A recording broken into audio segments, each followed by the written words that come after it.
Hi, this session is specific to the assignment for risk management, module 3. So the last one. I guess in terms of an overview, what I'd like to say is that this perhaps, or I'm hoping, with it being a work-based project, I'm actually hoping that this will be the easiest of them. Although I am asking for 4,000 words in total, but let's hope you can keep it down to below 4,000 words. You might just struggle with that, but nevertheless, I'll get into it. To help give students an understanding and breakdown of the assignment questions, considering the assignment requirements as a work-based project and how to break this down into the 4 tasks given, and then always, as it is at level 7, consider the critical evaluation aspect of it to be able to prove that ultimately it's an academic piece. So this is a work-based assignment, and at the front of the assignment brief, I've got the usual information about what it is and how it's supposed to pull together as an assessment. The activities themselves, 4 parts. Typically, this is the workplace in which you normally work. However, if you struggle doing that, and if you have access to another, then hopefully you'll be able to get the information from that. But as I know with the apprenticeship, you're all working anyway, but in your job role, you might struggle. So rather than doing it on your own consultancy, for example, if you're on working for yourself, then it may well be that you'll produce this work-based assignment on one of your clients. So you can choose any suitable workplace to be able to produce what we need. I guess as you'll see as this come back in task 1, you might find it hard if it's not your own workplace, and then have to think about where it all comes together. But let's pan our way through it. It's in 2 parts. So tasks 1, 2, and 3 carry 50% of the marks, and then the other 50% is from task 4. I'd like you to keep the word count down to below 4,000 pound and 4,000 words in total. So what I'm actually looking for is 1,500 words in this section, and then 2,500 words in task 4, because that's the report. So that's the academic report. So as you'll see from task 1, what we're trying to do is get a flavour of what the organisation you've chosen and what the risks are with the organisation, and then working from that to eventually produce the report. And the usual 10% plus or minus applies in terms of word count. So if you can try and keep below the 4,000 where possible, that would be much appreciated. Doesn't matter, I'm not going to be negative in any way about your marking if you go above that.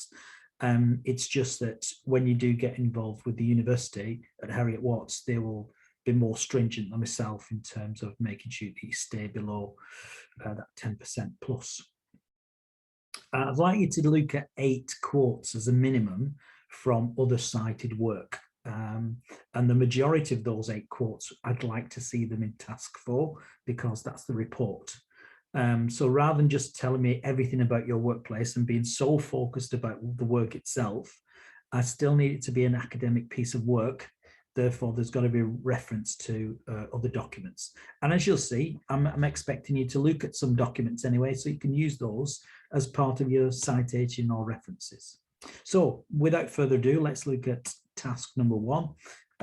You're going to get 10% of your marks just for talking about your organisation.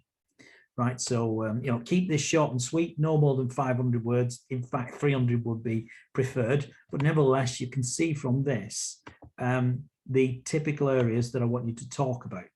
So what you might just do is use each of these mini headings to say who you are, what you do, put it into context, and talk about it as such. So as you can see, it gives me, from a risk management point of view, it gives me a picture of the company, and like I say, you're going to get 10% just for talking about that. So make your representative examples consider those areas. So my advice would be to put little subheadings in if you wish, or think about a paragraph against each one. And in some cases it might be quite short, so bigger in certain areas than others. But ultimately, you're just giving me an appreciation, a flavour of the organisation. Tell me about them. 10%, easy. You are free to include any other information that you think is relevant, but no additional marks are available. Yeah, once I have an understanding of the company, that's it, I'll move on. So when I'm honestly marking this, it's quick, I'll look at it and then I'm moving on. You are therefore advised to include as much relevant detail as you can under the above categories. If the location of the activity or your business is sensitive, for whatever reason, fair enough, you are permitted to create fictitious, but not less representative details. Yeah, so if you can't, for sensitivity purposes, go into the specifics of that company. Let's say you're doing work for the MOD as an example, then you might give it a different title. I'm not going to check up on you. I know where you work anyway, but I would appreciate that some people don't want to give the sensitive information. So for that reason alone, I'll back off. And like I say, it's only worth 10%, so I'm moving on. Or in reality, it's only worth 5% when we split, 100 marks on this parts, task 1, 2, and 3, and then 100 marks on task 4. So task 2, split into 2 parts again, A and B.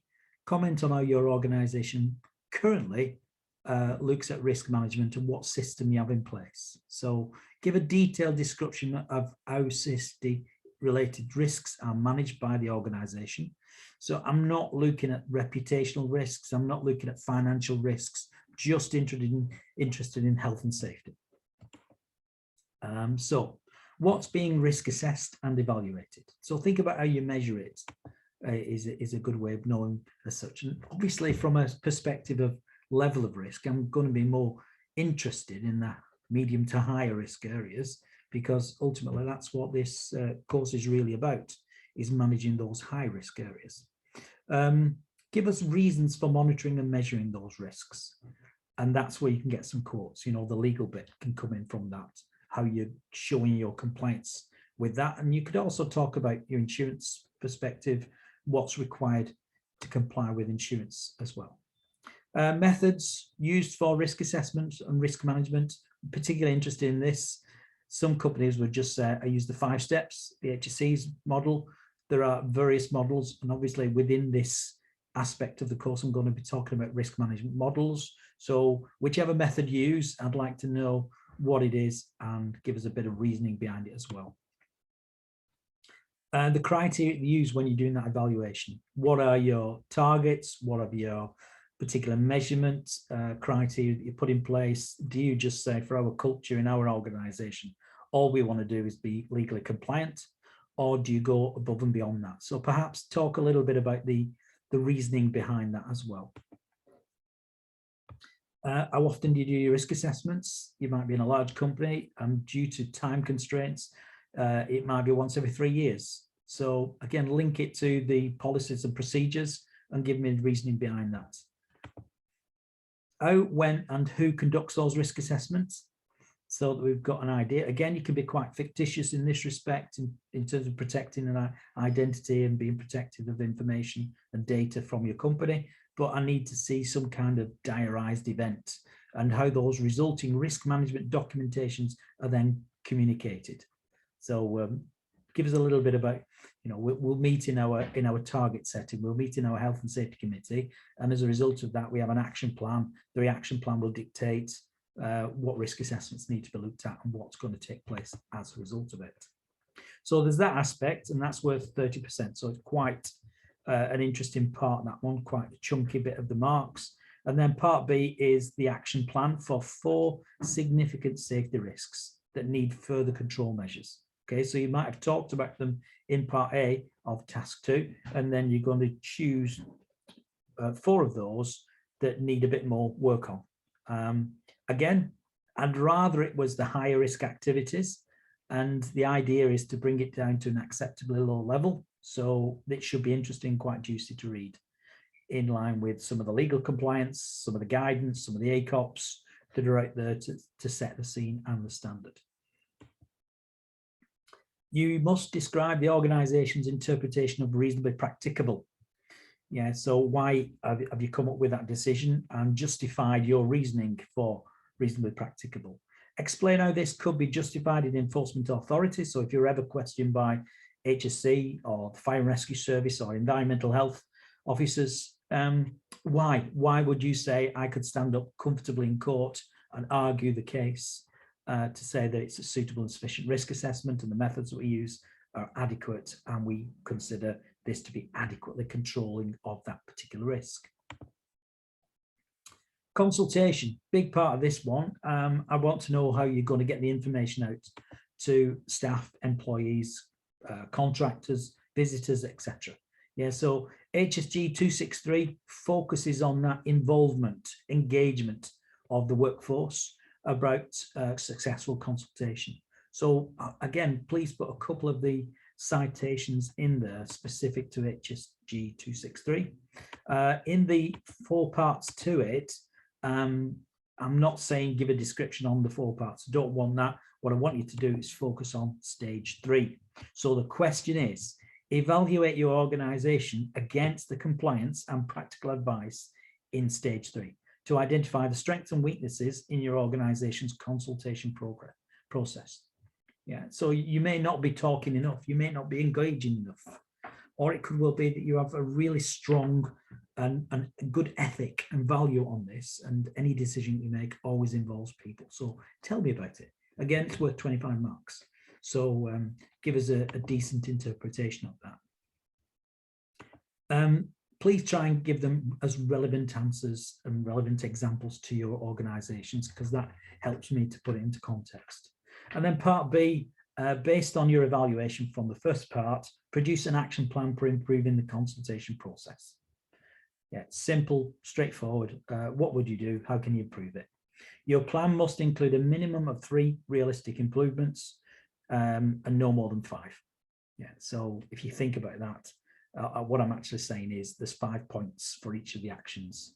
So make sure I can see what the action is, understand why you're addressing that as a consultation issue, and then how perhaps you can break the back of it or make it even better because communication of it has not been good in the past, or maybe you're making sure that certain feelings and emotional impact is considered before you can then move on. So the resistance of change and those aspects. So, but it's smaller than the first part, part A, it's only worth 15%. So give me a little bit about the action plan. And there's like 3 actions, 5 points against each action. And then the big part, again, this is worth 50% of the overall marks, but I've put it in a 100 marking system. So 100 for parts 1, 2, and 3, and 100 for part 4, okay, or task 4.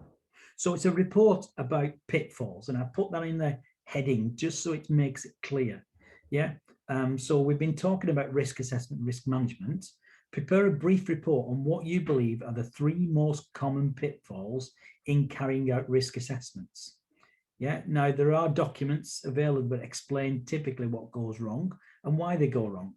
So, you know, refer to those, please. As a guide, aim to make your report no more than 2,500 words. And in the introductory section or the executive summary, keep that to no more than 300 words. Just give us a flavour and understanding as to what's inside the report. And I've given you a structure, a justification of your selection of each of the pitfalls, 3 pitfalls, reliable evidence from a range of sources. And this is why I was saying referencing before. Include those references for the evidence sources that you have consulted. Your report, typical structure, your summary, your introduction, justification as to why you've selected those 3 pitfalls and the reasoning behind it, and then conclusions and a reference list at the end. And if you need to, an appendix. I hope you don't put it in, but it's just a standard approach. Any evidence that put in, typically in an appendix is not marked. So consider that. However, sometimes if you can't get all the information through in the 2,500 words, it may well be that you rely on an appendix. And if it's just a graph or a picture or something that's useful to support the 3 pitfalls, then that's great. So that's it. That's the 4 parts, should we say, the 4 tasks involved in the assignment. I do stress again, 4,000 words if you can, please. Try and keep it below that, but I appreciate it. if you do go over it, it's understandable. And as I say, the weighting on this is 50% for task 4 and then 50% combined for tasks 1, 2, and 3 for the overall marking. Look at the assessment marking criteria at the back of the assignment brief, and you'll be able to see what a good assignment should include. But it's just looking at the learning outcomes for the brief itself. Okay, so good luck, and you know where I am. Please use me and abuse me for trying to get any additional information and support that you may need. Thank you. Take care.